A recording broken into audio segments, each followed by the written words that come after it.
Dear students, आइए हम लोग फ्यूचर इंडेफिनिट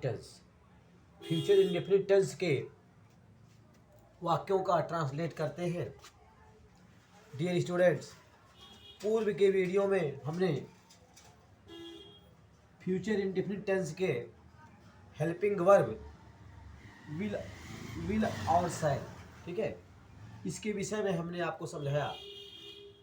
विल और शैल के प्रयोग के विषय में मैंने आपको समझाया है। और देखिए डियर स्टूडेंट, इस टेंस के वाक्यों की पहचान गागेगी। इस टेंस के वाक्यों की पहचान है गागेगी, ठीक है। अगर वाक्यांत में गागेगी आता है, जैसे राम बाजार जाएगा, शीला खाना पकाएगी, वह यहाँ आएगा, ठीक है, तो इस तरह से वाक्य फ्यूचर इंडेफिनिट टेंस में माना जाएगा, ठीक है। तो फ्यूचर इंडेफिनिट टेंस के वाक्यों की पहचान क्या है? गागेगी और हेल्पिंग वर्ब है विल शैल।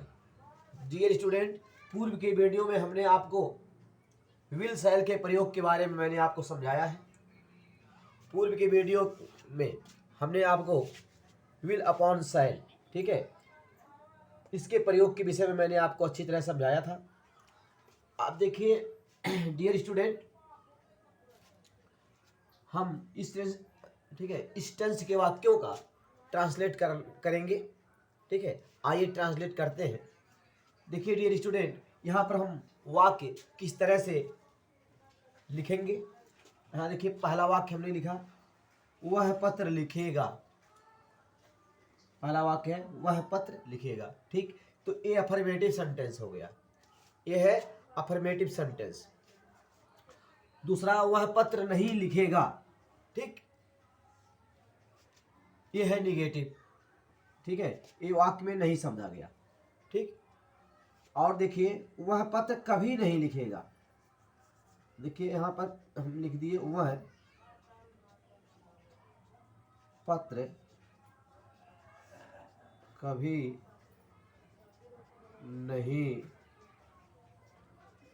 लिखेगा।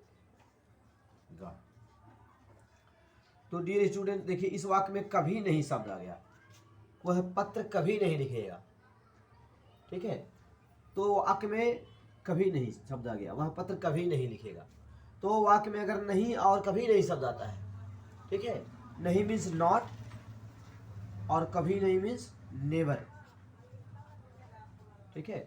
तो यदि वाक्य में, हिंदी वाक्य में यहाँ नहीं और कभी और कभी नहीं शब्द आते हैं, तो ये वाक्य जो है निगेटिव सेंटेंसेस होते हैं।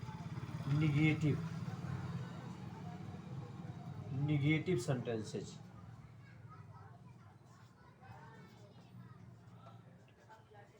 ये वाक्य निगेटिव सेंटेंसेस होते हैं, ठीक है।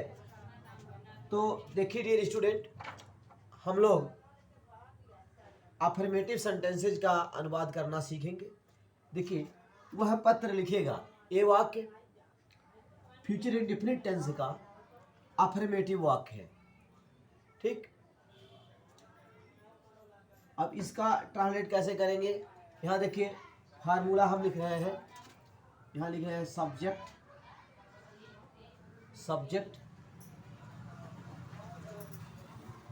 प्लस विल अपॉन शैल,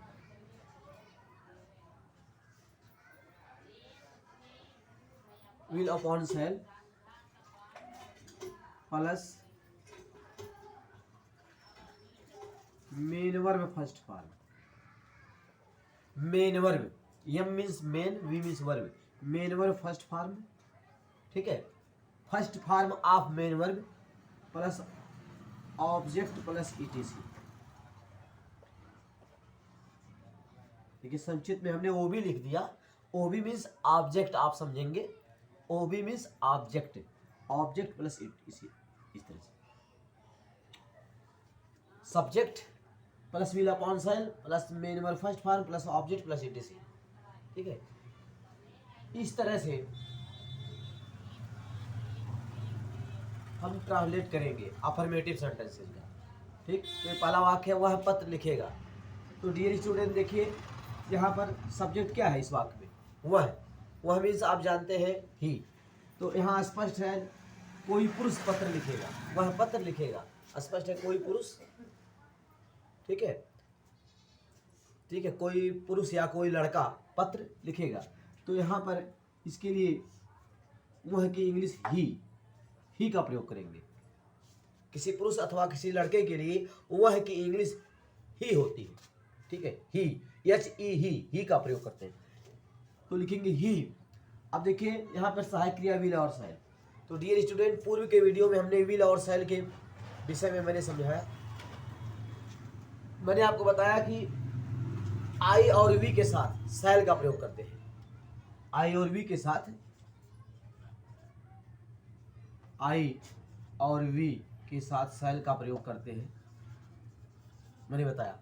और आई और वी को छोड़कर बाकी सभी सब्जेक्ट के साथ आई और वी के साथ शैल का प्रयोग करते हैं, ठीक है। और आई और वी को छोड़ करके अन्य सभी सब्जेक्ट्स के साथ विल का प्रयोग करते हैं। तो ये आप जानते हैं। तो यहां देखिए, वह पत्र लिखेगा, ठीक है। डियर स्टूडेंट, यहां पर सब्जेक्ट ही है, तो ही के साथ हम विल का प्रयोग करेंगे। He will right,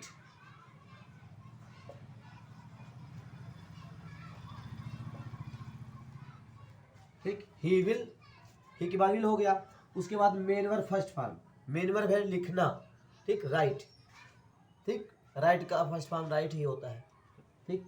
he will write a letter,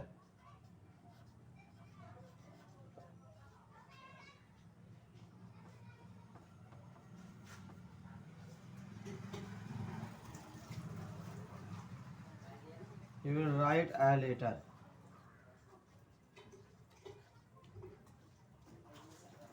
he will write a letter। तो डियर स्टूडेंट, इस तरह से आपने ट्रांसलेट किया, ठीक। फ्यूचर इंडेफिनिट टेंस के अफर्मेटिव वाक्य का ट्रांसलेट आपने इस तरह से किया है। वह पत्र लिखेगा, he will write a letter. तो ठीक है, यहाँ पर इस टेंस में अफर्मेटिव सेंटेंसेस का ट्रांसलेट करने का जो फार्मूला है ये आपका है, ठीक है। यह है formula, subject plus will upon shall plus main verb first form plus object plus etc. तो इस फार्मूले के आधार पर हम ट्रांसलेट करते हैं इस तरह से। अब देखिए, यहाँ देखिए निगेटिव सेंटेंसेस के बारे में आइए। अब देखिए निगेटिव सेंटेंसेस का हम ट्रांसलेट कैसे करेंगे। यहाँ देखिए, वह पत्र नहीं लिखेगा, ये फर्स्ट टाइप निगेटिव सेंटेंस है, ठीक, यहाँ पर नहीं शब्द आ गया। दूसरा, वह पत्र कभी नहीं लिखेगा, ये जो है सेकंड टाइप इंट्रोगेटिव सेंटेंस है, दूसरे प्रकार का निगेटिव सेंटेंस। ये पहले प्रकार का निगेटिव सेंटेंस है और ये दूसरे प्रकार का निगेटिव सेंटेंस है। तो इसका हम ट्रांसलेट करते हैं। देखिए, वह पत्र नहीं लिखेगा, ठीक है। इसका ट्रांसलेट हम कैसे करेंगे, इसके लिए फार्मूला है, यहाँ लिखेंगे सब्जेक्ट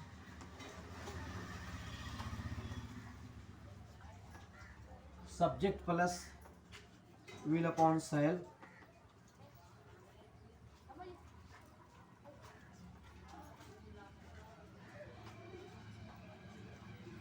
प्लस नॉट, ठीक है। यहाँ विल अपॉन शैल के बाद आप नॉट का प्रयोग करेंगे। Subject plus will upon shall plus not plus main verb first form plus object plus etc, ठीक। तो जब वाक्य में नहीं शब्द आ जाएगा तो यहाँ पर विल अथवा शैल के बाद आप नॉट का, ठीक है, विल अथवा शैल के बाद आप नॉट का प्रयोग करेंगे। यहाँ देखिए, ठीक।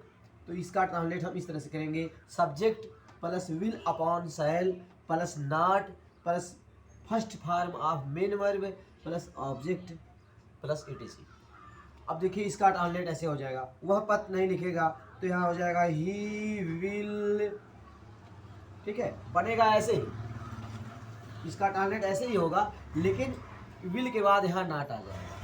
ही विल नॉट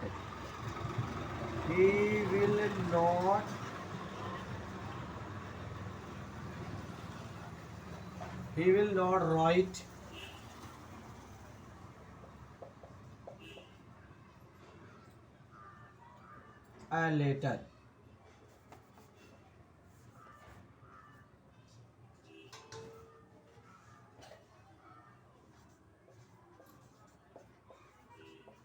तो डियर स्टूडेंट, वाक्य में नहीं शब्द आ गया तो सहायक क्रिया विल के बाद यहाँ नॉट आ गया। वह पत्र नहीं लिखेगा, तो इस तरह से आपने ट्रांसलेट किया, he will not write a letter. ठीक है, अब देखिए डियर स्टूडेंट, ठीक है, दूसरे प्रकार का निगेटिव सेंटेंस। ठीक है, वह पत्र कभी नहीं लिखेगा, इसका ट्रांसलेट हमें करना है। अब देखिए इसके लिए फार्मूला है, देखिए वाक्य में कभी नहीं शब्द आ गया तो कभी नहीं की इंग्लिश होता है नेवर। नेवर मीन्स कभी नहीं, तो यहाँ लिखेंगे सब्जेक्ट। इसके लिए फार्मूला होगा subject plus will upon shell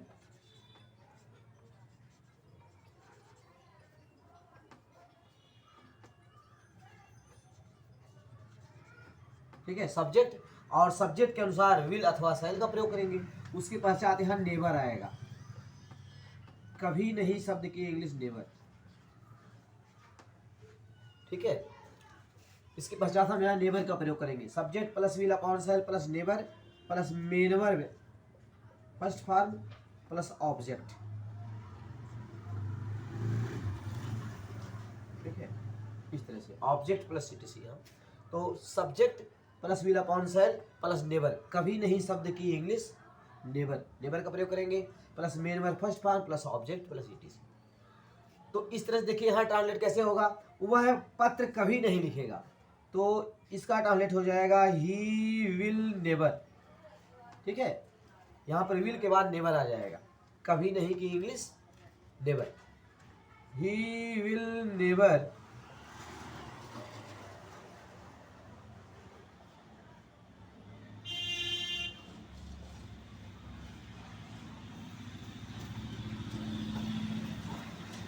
he will never write a letter।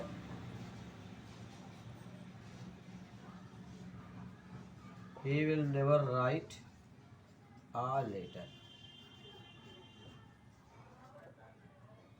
ठीक है, तो डियर स्टूडेंट इस प्रकार ट्रांसलेट करेंगे, वह पत्र कभी नहीं लिखेगा। अब इसका ट्रांसलेट आप इस तरह से करेंगे, he will never write a letter.